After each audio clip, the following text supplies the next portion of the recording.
Hello, YouTube. Welcome to my new series, The Gacha Guide. So, courts are tight. Should I roll for this new servant? Oh no, I can't decide. Well, allow me, chat, to give you a little bit of information to help you make that decision. This is mainly going to be just gameplay information, as always. I do suggest rolling with your heart, but no shame in wanting to roll for a strong servant. So today's topic servant is, as I kind of revealed earlier, the inventor of tentacle porn himself, Katsushika Hokusai.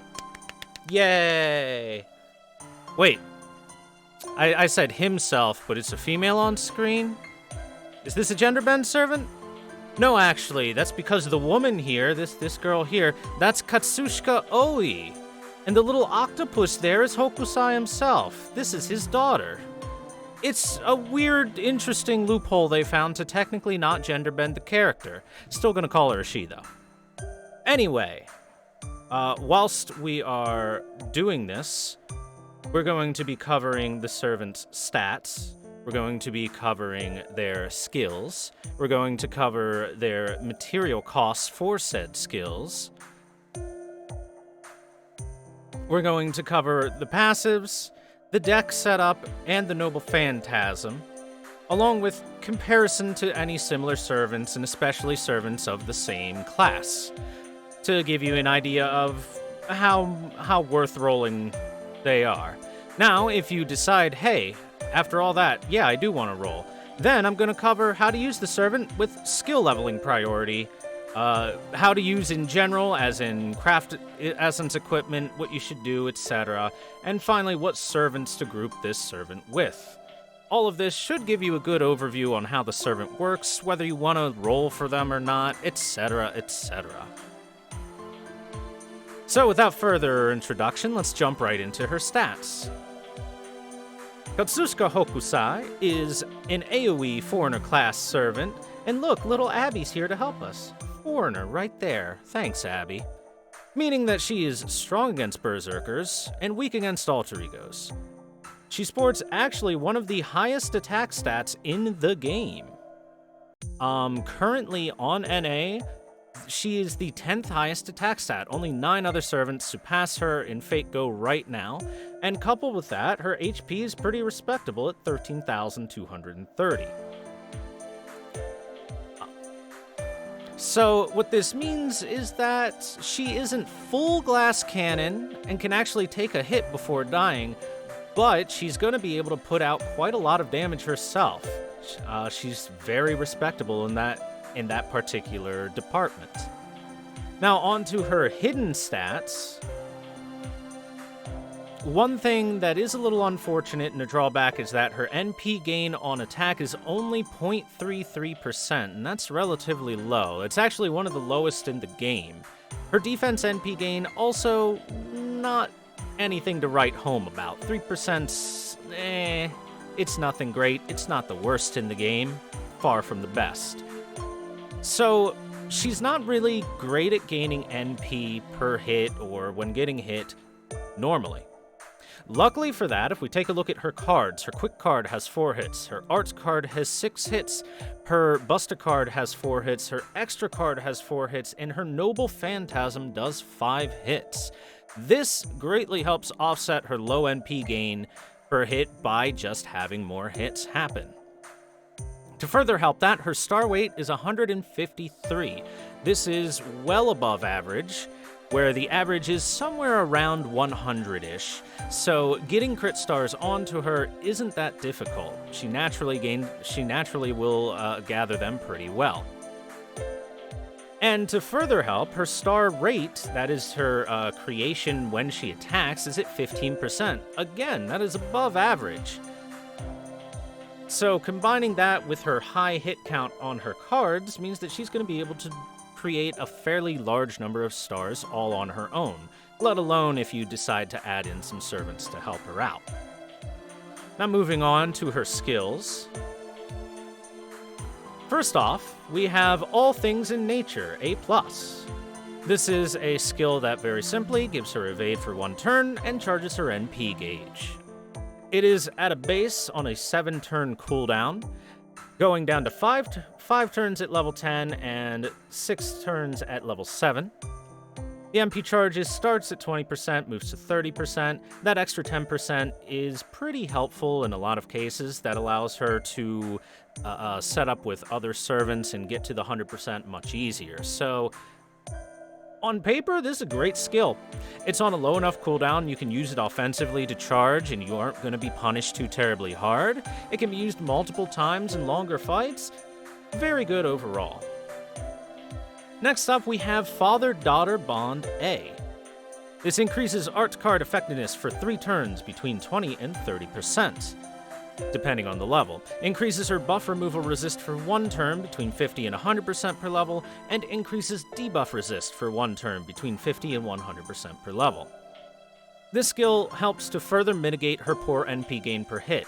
The more effective her arts cards are, the more effective her NP gain when using them is going to be. It means that her MP gain's actually quite respectable. It's even pretty good as long as this buff is active. The other facts, well, usually they're not going to come into play too often. They're nice to have. They work well in a couple of challenge fights where having that buff removal resist and debuff resist is going to help out a lot for resisting a stun or a charm. But other than those situations, they're just there and tacked on. They're helpful. And this is yet again another skill that has 7 turns as a base cooldown and goes down to 5 at level 10. Now finally, let's move on to her third skill, Alias, Octopus from Another Planet. This is a really unique skill, and it's what really helps set Hokusai up as a great servant. This applies a buff to Hokusai for 3 turns, and it makes it so every time she hits an enemy with an arts card, it will inflict a defense down debuff onto that enemy from 10% all the way up to 20% per arts card use, and best of all, yes, it does stack. This skill is absolutely amazing in longer fights. It's devastating in challenge fights even. An arts chain from her sets up 60% defense down on a single target, with potential to follow up with even more stacks on the next 1 or 2 turns, easily surpassing the 100% threshold. This is massive, absolutely massive when it comes to trying to take down a single target difficult enemy. It sets it up so that she can be used both as a damage dealer and even a semi-support, really giving her a lot of flexibility. Now moving on, well, sticking with skills, but moving on. That being said, what materials do we need to level these skills? Because all of them look great to level up to max, don't they? Well, luckily for us, Hokusai's skill level costs relatively low. 13 bones, 13 void dust, 12 pages, 12 octuplet crystals with a W, yes. 12 lanterns, god, I forget the name of those. 15 black beast grease, 15 reverse dragon scales, 15, this is actually the difficult one to come up with the most of right now. 15 gallstones, and of course your lore for level 10. Overall, this is relatively low cost for a 5-star servant. No 72 stakes per skill for you, Miss Hokusai. Aresh Kagul, I'm still farming for you. Anyway, her being one of the easier servants to max level her skills on is great, because you really want to max level those skills. They're all very good. Now, as for her passives really synergize to help further cover her weaknesses. She starts out with Existence Outside of the Domain EX, gain 2 critical stars per turn, and increase debuff resist by 12%. Nice. Item Construction B, this helps make her third skill even better, increases debuff success rate. So, just to explain that real quick, in case you don't know, enemy servants and strong enemies have a base chance to resist a debuff. This helps further negate that and ensure that her third skill is going to actually apply that defense down. Territory Creation D, increase her arcs card effectiveness by 4%, damage up, NP gain up. Awesome, wonderful. And finally, Divinity B, Apply damage plus 175, just she gains a little more extra damage, a little extra damage boost. Nothing huge, but nice to have, right? Now let's move on to her deck and her Noble Phantasm. Her deck contains 1 quick card, 2 arts cards, and 2 buster cards. A bit unfortunate that she only has the 2 arts cards, so a little less synergy with her 3rd skill and her 2nd skill, but luckily, her Noble Phantasm itself is an arts card. So, her Noble Phantasm, Fugaku Sanju Roke, the 36 Views of Mount Fuji. It's an AoE attack that deals damage to all enemies, which increases with MP levels. It's 5 times, and her overcharge will help deal further damage to man attribute enemies. But wait a minute, man attribute? Who's that? Well, let me just tell you, man attribute's a really good thing to have extra damage against because it's a lot. It's the most common attribute in the game. Look at everything that does bonus damage out. Look at all those mans. There's mans all over the place in this game. So she, surprisingly enough, not a lot of man attribute berserkers in terms of normal enemies, but what are you gonna do? So she gains a lot of extra damage for a ton of different enemies. This is just great synergy all around.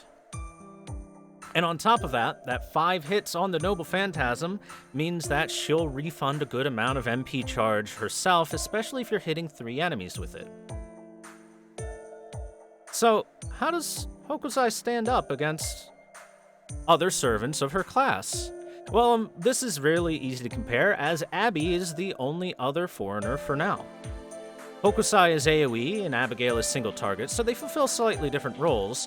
But while that's true, Hokusai actually stacks up rather well even in single-target damage comparisons.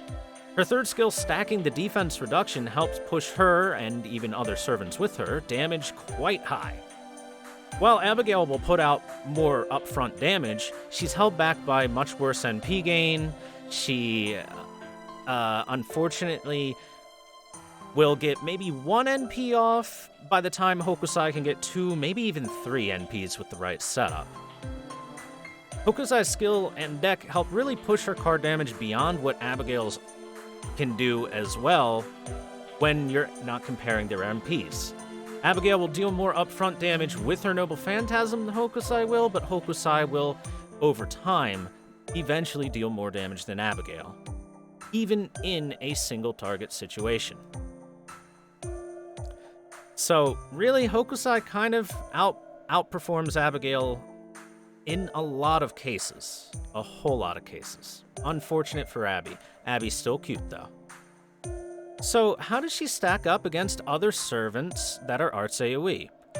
Such as Ryder Mordred, and Kiara, and Castergil, which are currently the only 3 kind of AoE arts looping servants, or servants that look to fire off their MP several times in an encounter in the game at the moment.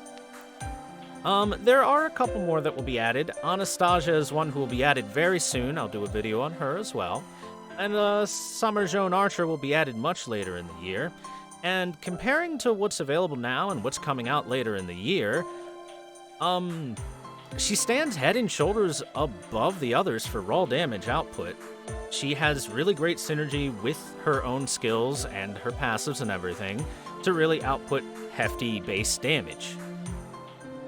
Now, while she has fewer targets that she is effective against than someone like Kiara, who's an alter ego, overall, Hokusai's right up there with the best of the best in performing her job.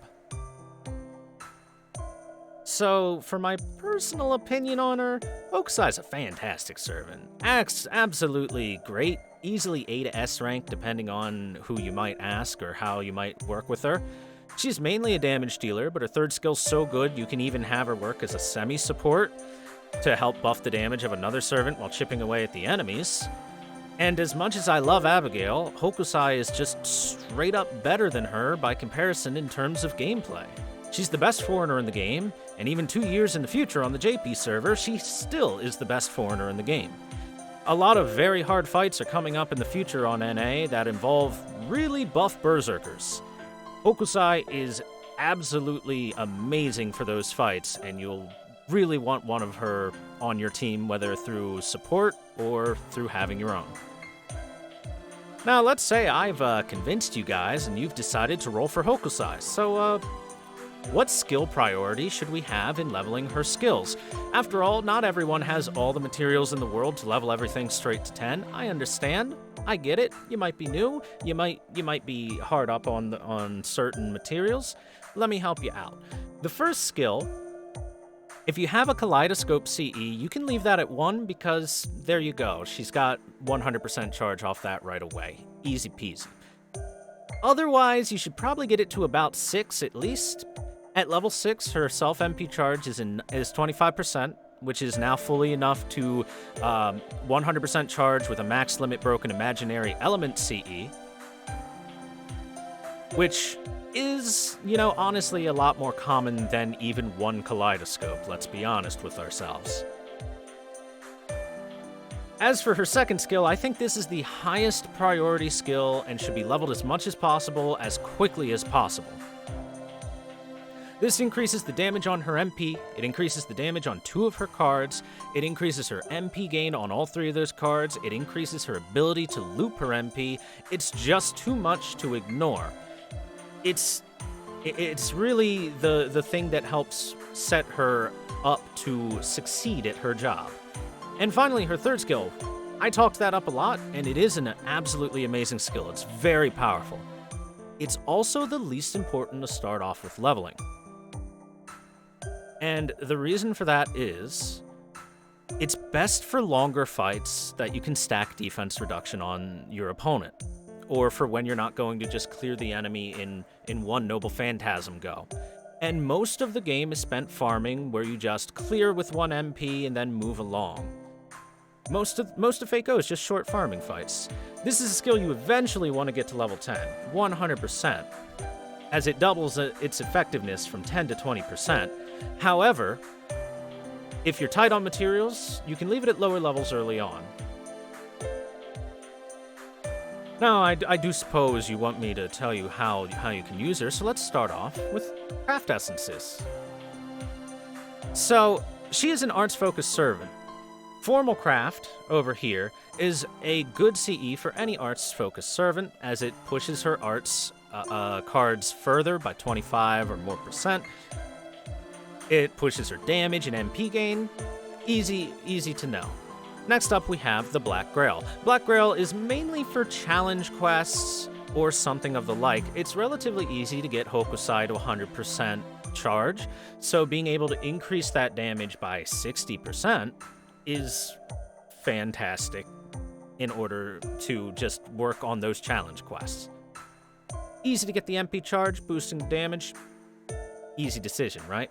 Next, we have Dive to Blue. This is a recent, relatively recent, I should say, event CE, so it's easy to max limit break, and this is kind of the middle road between the former two. It gives arts effectiveness, it gives MP strengths up, just in smaller numbers than what we mentioned before, but it also comes with a 50% MP charge at the start when it's max limit broke. Again, in event CE, it's easy to have it max limit broken for those extra buffs, so this is probably the one that a lot of people are going to be using. And next we have the Magical Girl of Sapphire. She is specifically just for looping the NP, because she increases your MP gain, and she starts with a high charge when you have that equipped. So if you feel you're doing enough damage already, but you needed that little extra edge to loop, maybe you're farming or something, Magical Girl of Sapphire is where you go. Now, if you want to focus Hokusai on crits instead, because you can actually focus her to be a crit-centric servant pretty well, then first off, I would suggest Another Ending. Another Ending is a CE that increases arts card effectiveness and critical damage. You can also change that out for Trick or Treatment. They both do very similar things, and you might have one and not the other. These are pretty interchangeable about which one you'd rather have. I think Trick or Treatment's a little better because look at Nightingale. Obviously, you need that eye candy, right? And if you're rolling for Hokusai on the New Year's banner, it's very likely you're going to get the 5-star CE New Beginning. And guess what New Beginning does? It gives you Arts Card Effectiveness, Critical Strength, and starting NP charge. It's almost like they designed it to go with Hokusai herself. So it's very likely you'll have a copy of that while rolling for her. Easy to pair up with her. Now, that's the CEs to equip to her.